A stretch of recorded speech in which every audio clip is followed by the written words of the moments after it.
Hey everybody, welcome to the Real United States, and it's another episode of On This Day. It's the 50th anniversary of the launch of Apollo 10. Now, I know that coming up here this year in July, we got the big one, which is Apollo 11, and of course I intend to do an episode about that, because that was the historic moon landing. However, Apollo 10 was a very significant mission, and it was the dress rehearsal for Apollo 11. I mean, they ran apparently everything. They even carried the necessary fuel amounts so they could say, okay, this is how much weight we're going to be having when this does this and everything. May 18th is the 50th anniversary, and the crew members, Stafford, Young, and Cernan, were all veteran space travelers, and in fact went on also, all of them, to fly on other missions further on. So that was a first in the NASA program, where all the astronauts were veterans, and it was also the first group that they all went on to fly subsequent missions. Now, while I never had the pleasure of meeting Stafford, I did meet Gene Cernan, who flew in the Gemini program and went on to command the Apollo 17 mission, which was the final mission to the moon on the Apollo program. And while I did not personally meet John Young, my wife Beverly did, and I was, well, within 15 or 20 feet of him at the dedication of the Apollo monument at the Space Walk of Fame in 1999, exactly 30 years after the launch of Apollo 11.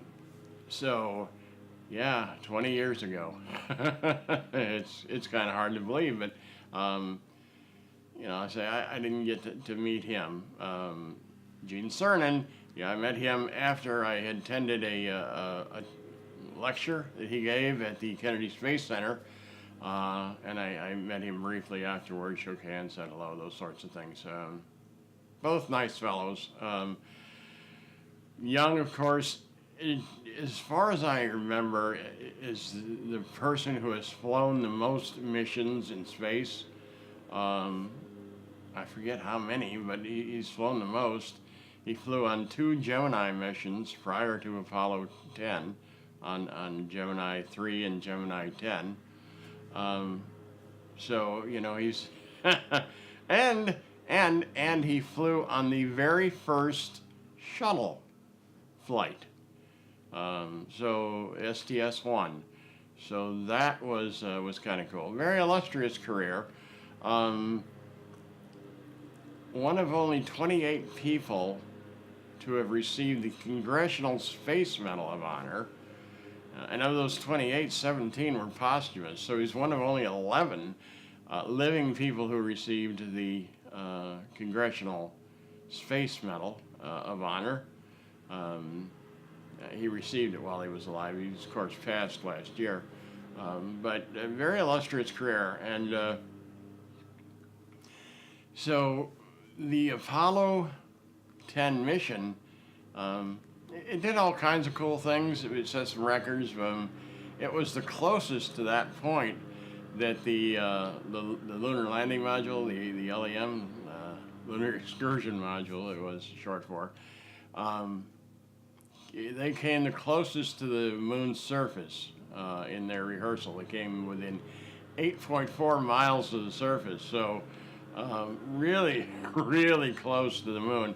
And I imagine it had to just about kill these guys to get that close and not be the ones to set foot on the moon first. But, you know, that's the way it goes. Young then became the first person, I believe, to solo orbit the moon. He remained in the command module while Cernan and Stafford took the LEM down near the surface of the moon. So he became the first person to solo orbit the moon. a feat that was then repeated in Apollo 11 by Michael Collins, who was considered, the loneliest man in the universe because he was circling the moon while Armstrong and Aldrin were down on the surface. Anyway, I digress.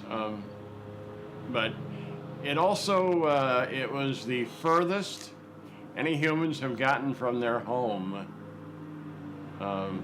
Because of the way the moon travels in an elliptical orbit and the way the Earth turns, at one point their home was on the far side of the Earth, tilted away from where the moon is, and the moon was at the apex of its orbit, and so they were the furthest that anybody's ever been from their home on Earth. Also, they set a record for the fastest any humans ever traveled. I guess they were eager to get home because they got in excess of 39,000 miles an hour on the way home. I forget the exact number, but I know it was over 39,000. There was a lot of records set on this mission. It was a really historic mission. But it's hard to believe that it was half a century ago, because I still remember it. I was nearly 10 years old when these events took place, and I can't. It's hard to believe it was half a century ago. Like it's hard to believe it was 20 years ago that they dedicated the Apollo Monument. As an anecdote, a little side story here, at that dedication, the groundbreaking is what it was. They hadn't built the monument yet, and it was the groundbreaking. And so they were going to bust a bottle of champagne. I think it was the groundbreaking, yeah. And so they drove a spike, a big metal rod, piece of rebar, into the ground to bust a bottle of champagne over, and they gave John Young the honor of breaking the bottle of champagne. Well, things don't always go quite according to plan, and so here's like one of the most famous people in the entire history of the space program grabs this bottle of champagne, slams it down on top of this thing. The bottle shatters up the neck and slices open his hand in front of the 100-odd spectators that were there, including Beverly and I. Yeah, he was pretty chagrined, and the event organizers were horrified. Yeah. John Young had a reputation that was bigger than life in the NASA community during his lifetime, and well-deserved, well-earned. But so it was kind of a horrifying event for the. They're scrambling and wrapping his hand and whatever they could get to stop the bleeding and everything. But he was very stoic about it and went on to give his speech or whatever he had. It was brief, but like I say, he was good-natured and stoic about it. So, but anybody that was there will remember that all their days. And the monument, which I'm putting on screen here, of course, turned out very, very beautiful. And it's hard to believe that this picture, and if you look very carefully, you will see a somewhat younger and still with his face intact me from October of 2012.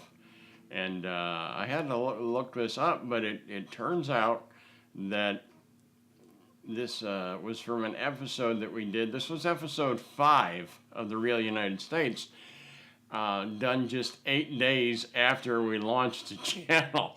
So we were really hustling in that first week or two to get episodes made and posted. And so beautiful sky, beautiful day. But that was...